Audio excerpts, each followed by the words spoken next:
Well, hey guys, old blue quarterback, and well, sorry again for a little bit of length on the video.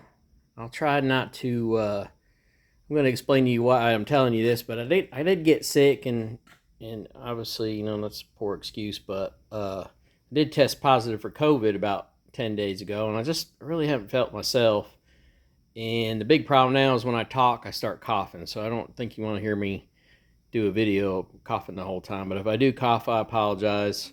I am feeling a little bit better. On top of that, this last weekend I got some bad food or something, and that threw me down for a few days. And now the last thing is last night while walking my dog, she heard something, and I don't know what happened. She wrapped me up and it knocked me down, and actually I rang my bell, so I was out for like a minute. So, yeah, been a fun, I guess bad things happen in threes, so let's hope that's just the end of it.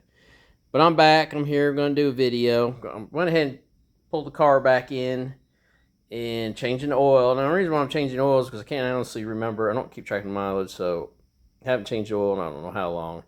And there's a little bit, I hate to say of a controversy, but somebody is a West Coast guy, and he's very well known. He's wrote in magazines, and I think he's the editor Sport Compact Car a million years ago. He had a video of, and he's a big E85 guy like me, he had a video of a sludgy oil pan from a Subaru, and his story was kind of a little, not really convoluted, but it was his daughter's car, and she only drove it 1.8 miles a day, and it was a Subaru WRX, and he thought that E85 is like probably a bad idea on short trips because of moisture in your oil. Now I can't find a lot of fault with what he's saying, other than the type of motor I looked up is kind of, for Subaru, is kind of known as a sludge motor. The 1.8 miles, it seems like a bunch of people are like, why don't your daughter just walk to work, or you drive her or something? Why does she have to, 1.8 miles? It just seems silly. So the car never got warmed up, I think he was trying to say. He did show the oil pan. The thing about, if you ever have moisture in your oil, it kind of looks like it starts to turn a light brown, and it'll get even to look like a milkshake. And I'll probably do a little video of that, where I'll put some oil and water together and mix it up. But anyway, some people are like, your tune's bad and some other things, and he's kind of can be a little bit contentious with his posting. And he never mentioned what kind of, he took him like 6 months to mention what kind of oil he was using. He kind of skipped over that one. He's one of those guys, and this, you'll find this a lot in magazines. I don't want to go too long into this, but they have sponsors, so they do, say they take a set of shocks and they do a story, and then of course they sell advertising to the sponsor. It gets like 2-3 free ads, and that's how magazines have worked for probably the last 25 years, and I think he was kind of the pioneer of that, and I think he's trying to not step on any sponsors' toes. And I don't think he was really anti-E85. He was just warning you that you want to shorten your oil change intervals and not drive 1.8 miles a day, obviously. So, and that kind of goes back to what I'm talking about with, I had talked about this before. I use conventional oil, and I always have on this car. I use this Havoline 10W40, and I think that's what I'm going to stick with. I think I have a few of these old babies left. Now, I do, on all my other vehicles, use the 0W40. Now, this is a full synthetic. This is really actually a semi-synthetic. I think we went through this on a video. I'll link that video. I got a couple little snarky comments about the oil and stuff. I don't think they really understand what I was trying to convey. Oh well. But these this conventional oil, and really, like I said, semi-synthetic, it does a lot better with moisture pickup than synthetic oil ever will. That's just kind of the knock on synthetic oil. Now, they use synthetic oil in modern cars because the oil temperature. I just watched the Jeep, and I drove exactly 10 miles. I actually went 2 extra miles around the block, and my oil temperature in the Jeep got to 215 degrees, which is about where it should be at that time. So when 215 is close enough, or it's over 212, so you're going to boil your moisture off. And that's kind of how, that's what they've had to do with these, when you went to synthetic oil, you couldn't run 180 degree or 150 degree oil temperature. Now, the big question is, and this is where we're kind of getting to, is what's the oil temperature on this car? Right, we don't know. On the Jeep, I have OBD2 telemetry. I can look it up on my dashboard. I can use Torque app. I can do a whole bunch of different things. But on this, I don't. So what I think I'm going to do, and I've wanted to do this for a while, is I want to put an oil temperature gauge in the pan and see what the oil temperature is on a Honda. And I pulled the plug. Well, no, I pulled this plug. And I have a Spectra aftermarket oil pan because mine had been leaking. And the plug, as you see, is 13 millimeter on the head, not the traditional 17. I have no idea, but they're both, and I'm going to tell you this is a 14 millimeter. I forgot what the pitch is. I think it's 14 by 1.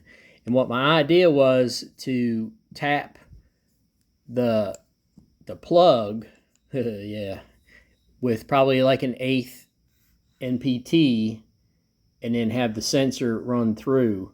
I kind of talked myself out of that because I think if I drill and tap that for 1/8, it's going to be pretty thin in there. I still may do it and just like do it as a in the pan test. But anyway, what I'm going to do is take the thermostat housing, or I'm sorry, the oil filter housing and the fitting that comes off the top, which we all know is a British standard pipe thread, and make a tube run up to like a box or a block, and then I'll be able to pull the temperature off of there. It should work pretty good. While I'm at it, I'm also going to do an oil pressure gauge because I have not had an oil pressure gauge in this car in a very long time. I had one for a long time, and I ran it off like I said, I ran it off that fitting, and the gauge finally went bad. It just ended up getting stuck at like 50 and just staying there. So yeah, that's my plan. Again, I may tap one of these. Like I said, I've got a spare plug right here. I may just take the lathe at work and tap this, and just for testing purposes, I might compare it from where I'm reading at the oil filter as where I'm reading at the oil pan. That's my little plan. I was actually going to find my filter housing, a spare filter housing, but I don't have one. I thought I did, but sorry about that. But yeah, that's the plan. So right now we're just going to go ahead and drain the oil, and I kind of talked myself out of tapping the fitting right now, but I'm probably going to put the correct Honda plug in there with the 17 millimeter hex just because I want to. I don't know, weird guy. And always remind you, of course, when you change your oil, you want to pretty much change this ring on here. It's a real soft aluminum ring on Hondas. Somebody on there was talking about leaks. This one's brand new. Yeah, you can turn it around. Like you'll see the dent in the side of it, and you can flip it once or twice. But about every couple oil changes, and then every couple oil changes, like even this plug, you can see the threads have started to kind of get bad on it. That's probably been in and out of there 4 or 5 times, where these threads are nice and sharp. So I might just go with a brand new. You want to change your oil plug